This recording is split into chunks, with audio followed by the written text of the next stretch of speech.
I came across this case while researching other true crime stories, and something about it stopped me in my tracks. For lives gone in an instant, taken by someone they loved, someone they shared dinner tables and family memories with.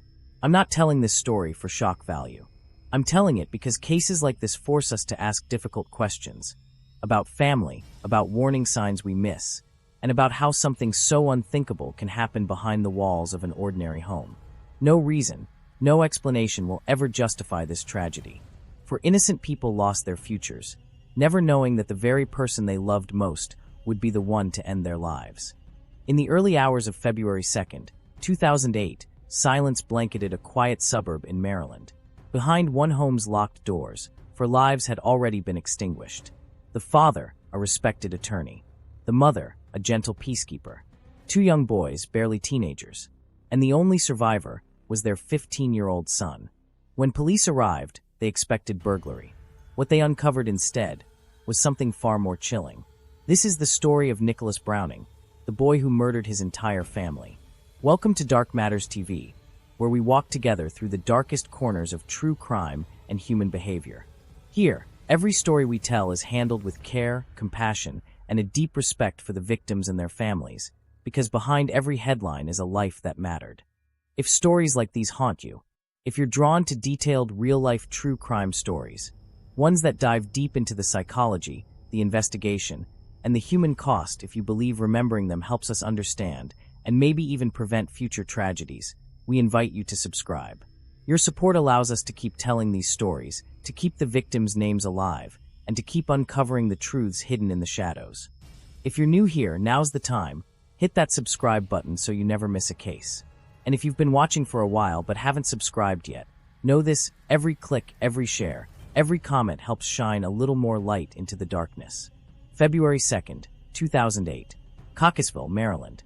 Nick Browning and three friends, Ryan Fingles, Taylor Tuxbury, and Alexander Smith, pull into the driveway of Nick's family home after an overnight sleepover. From the outside, something looks wrong. A door stood ajar. Lights inside were left on. Furniture looked disturbed. At first glance, it felt like a robbery. But when the boys stepped inside, they walked straight into a nightmare. In the living room, they found John Browning, Nick's father, slumped lifeless on the couch. Upstairs, Nick's mother, Tamara, and his two younger brothers, 13-year-old Gregory and 11-year-old Benjamin, lay dead in their beds. Each had been shot once, execution-style, as they slept. The boys fled in terror, calling 911. In the living room lay John Browning, the father, a man who built his life on hard work and discipline.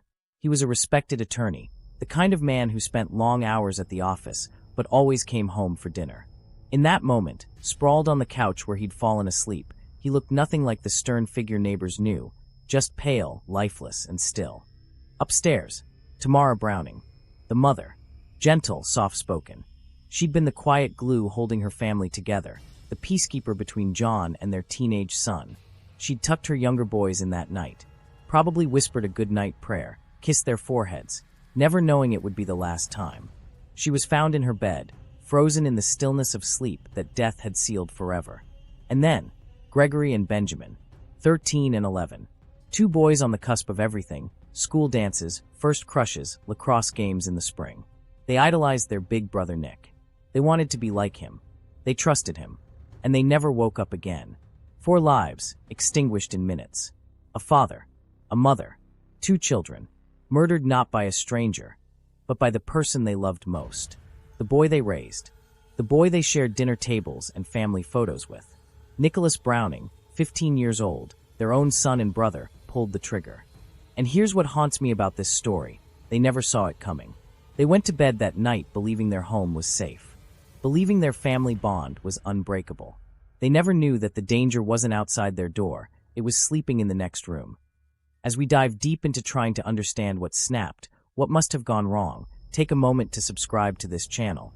Your support will help shine more light on stories like this. Outwardly, the Brownings were picture perfect. John was a respected attorney. Tamara, a devoted mother. Their sons, active in school, scouts, and sports. The community adored them. But behind closed doors, things weren't so perfect. John Browning was strict, demanding academic excellence, enforcing curfews, pushing his eldest son, Nick, toward responsibility. Friday, February 1st. Nick spent the evening at Ryan's house with Taylor and Alex. They played lacrosse outside, devoured pizza, and binge-watched Robin Big and Accepted. By midnight, everyone had dozed off. But sometime in the early hours, Nick slipped out. He told his friends he was going home for something quick. He didn't tell them he was going there to kill.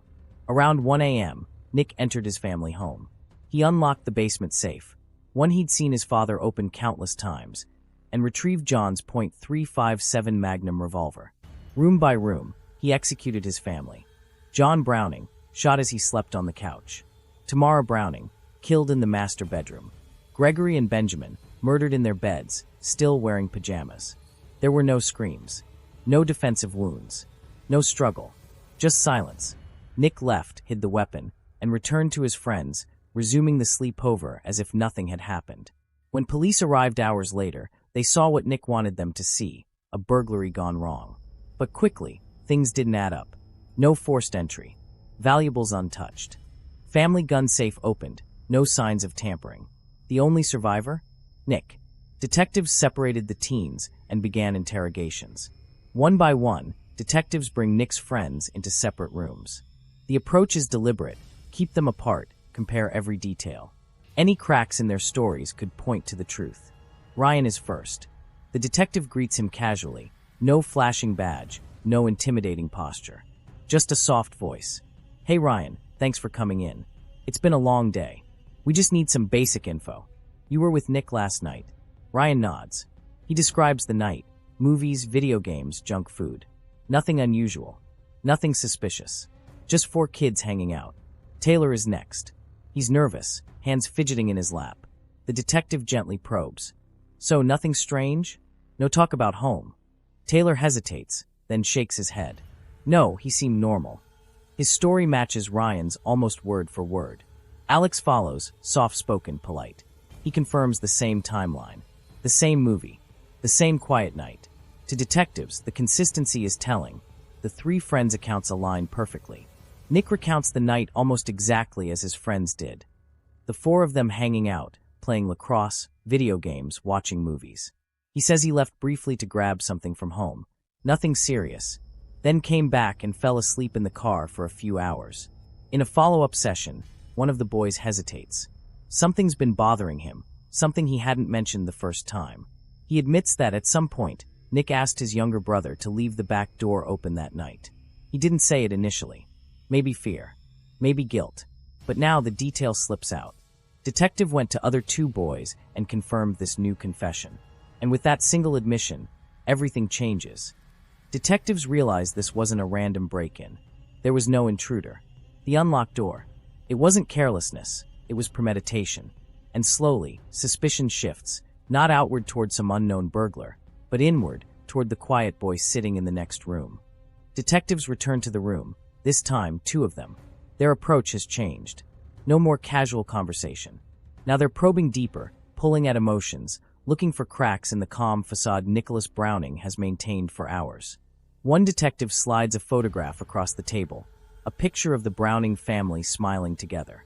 John and Tamara flanking their 3 sons. Gregory and Benjamin grinning in the front. A perfect family portrait, now shattered forever. He talks about betrayal, about what really happened in that house. Inconsistencies in Nick's story. We've talked to your friends, Nick, one detective says. They all said you left. They said you told your brother to leave the back door open. You've lied to us from the start. Nick doesn't answer. He stares at the table. The silence is deafening. For most 15-year-olds, this would break them. The sight of their parents, their little brothers, gone. But Nick doesn't flinch.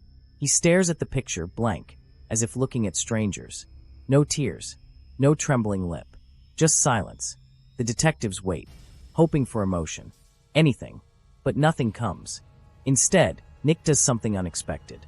He asks for food, and when they bring him a burger and fries, he devours it. Every bite, as if this is just another day. It's unsettling, almost surreal. While his family lies dead in the morgue, Nicholas Browning sits calmly in an interrogation room, polishing off a meal. For over 6 hours, detectives plead with him. They appeal to his love for his family, to his future, to his conscience.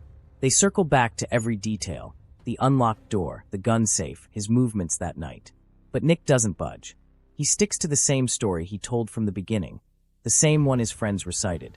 He left the house, came back later, and found his father dead on the couch. And that's where he stays. No confession, no explanation, just silence, and an appetite that leaves detectives wondering. Does this kid even realize his entire family is gone? Or is it something far darker, that he knows exactly what he's done and simply doesn't care? Finally, he breaks. After 6 hours, Nick Browning confessed. He admitted retrieving his father's gun, entering room by room, and shooting each member of his family as they slept. His reason? I snapped. Dad was controlling. After I shot him, I couldn't stop. He claimed he killed his brothers to eliminate witnesses. The confession spills out in fragments, halting, painful, almost incoherent between sobs. He admits sneaking home, opening the gun safe, walking through each room, shooting his father first, then his mother, then his 2 little brothers. He says he doesn't even know why, only that he felt trapped, angry, overwhelmed. The detectives sit in silence, letting him speak. And in that moment, you're reminded of something chilling. Nick is both killer and child. A murderer, and a boy who only hours ago was laughing with friends and playing video games.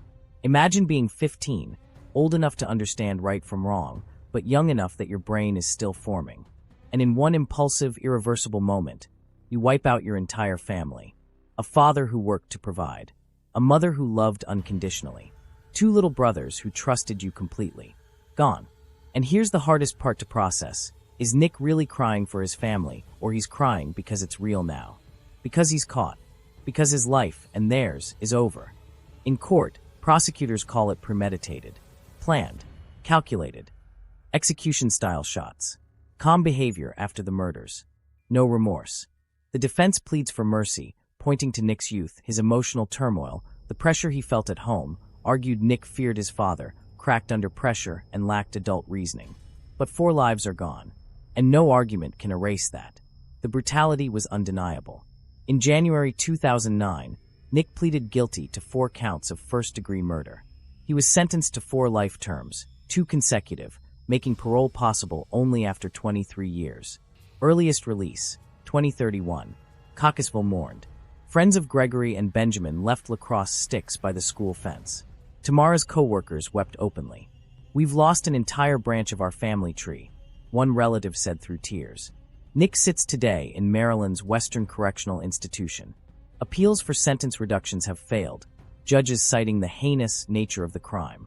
15 years later, questions linger. Could intervention have prevented this? Was Nick a product of abuse or pure malice? Should juveniles who commit atrocities ever walk free? John, Tamara, Gregory, Benjamin Browning. 4 lives ended in silence that February morning. Their killer, their own blood. The Browning murders remain one of Maryland's darkest chapters. A reminder that even in quiet suburbs, unimaginable horrors can unfold behind closed doors. If this case gripped you as much as it did us, consider subscribing. We explore stories like this, not to glorify, but to remember, to understand, and to give voice to the victims who can no longer speak. Until next time, stay safe, stay curious, and hold your loved ones close.